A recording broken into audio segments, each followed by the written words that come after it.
এখানে আসলে সব আধুনিক জাতের হাইব্রিড জাতের মূলা, এগুলোতে দেখেন যে লাগানোর যে পদ্ধতিগুলো দেখেন আপনারা। এই যে দেখেন এগুলা প্রায় 10 দিন হচ্ছে মূলা। এই যে গাছ দেখেন, একটা থেকে একটা গাছের যে দূরত্বটা দেখেন। এইভাবে আসলে এটা হাত দিয়ে লাগানো হয়েছে। এখানে কিন্তু একটা ছিল, কিন্তু না, এটা নষ্ট হয়ে গেছে সম্ভবত। এই যে আপনারা দেখতে পাচ্ছেন দুই পাশে আসলে দুইটা গর্ত করে দেওয়া আছে, যাতে আসলে বৃষ্টির পানি যেন এই গর্তের মধ্যে পড়ে।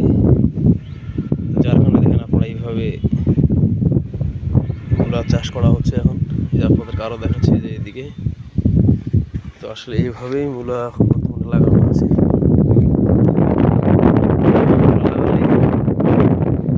বৃষ্টির পানি আসলেও